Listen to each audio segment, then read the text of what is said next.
Mahigit 2 linggo bago ang undas, may mga maaga nang dumalaw sa kanilang mga mahal sa buhay sa Manila North Cemetery para makaiwas sa siksikan. At may unang balita live, si James Agustin.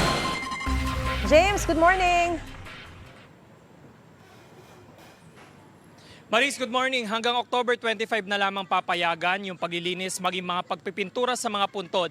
Dito po yan sa Manila North Cemetery. Kaya naman maaga yung ilan natin mga kababayan para maisaayos na yung puntod ng kanilang mga mahal sa buhay. Abala maging yung mga caretaker ng mga puntod. Maagang nagtungo sa Manila North Cemetery si Mang Rading para maglinis at magpintura ng mga puntod. Mahigit sa 10 puntod daw ang pinagkatiwala sa kanya na linisan. Ang panahon, nag-uulan. Ang hirap maglinis nung nag-uulan, ang putik. Hindi katulad nung paggaganyang pagbunot mo ng damo.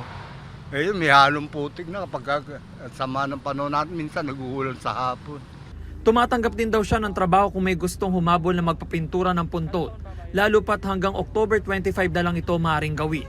Kung ang Pilipino, kung kailan malapit na, 25, saka biglang magdadagsa eh. May mga maaga ring dumalaw sa kanilang mahal sa buhay na dito nakalibing. Tulad ni Hannah Lee na galing pa sa kanyang trabaho. May daladala siyang bulaklak at kandila para sa puntod ng kanyang tatay at lolo. Pag sumabay ako sa November, maraming tao eh.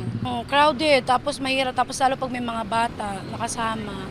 Tapos siksikan dyan. Buti yung akin sa malapit lang dyan sa bungad lang yung papa ko.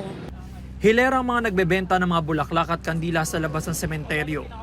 3 for 100 pesos ang radus, rosas at sunflower. Kapag naka-flower arrangement na ay 100 pesos o 200 pesos depende sa klase.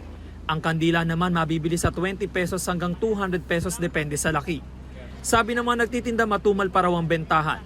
Hindi pa ganun kasi karami yung dumadalaw. Pero expected namin siguro sa mga susunod na araw, sana dumami. Dumami na yung mga dumadalaw.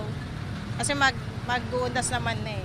Kamusta o presyuhan itong bulaklak? Sa ngayon po, hindi pa nagbabago yung presyo. Pero siguro sa mga darating na araw, pag malapit na mag-undas, nagbabago po talaga. Tumataas po talaga siya.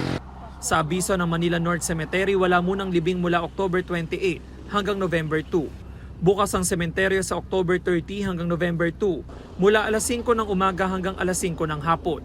Papayagan lamang na makapasok ang mga sasakyan hanggang October 25. Mahigpit na ipinagbabawal ang pagdadala ng mga flammable materials, barilo, anumang matutulis na bagay, videoke, mga alcoholic beverages at mga gamit pang sugal.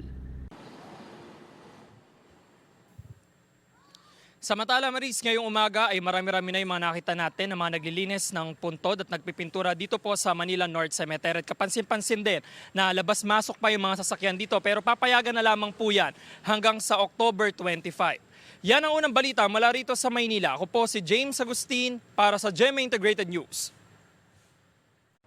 Mga kapuso, para una ka sa mga balita, mag-subscribe sa GMA Integrated News sa YouTube.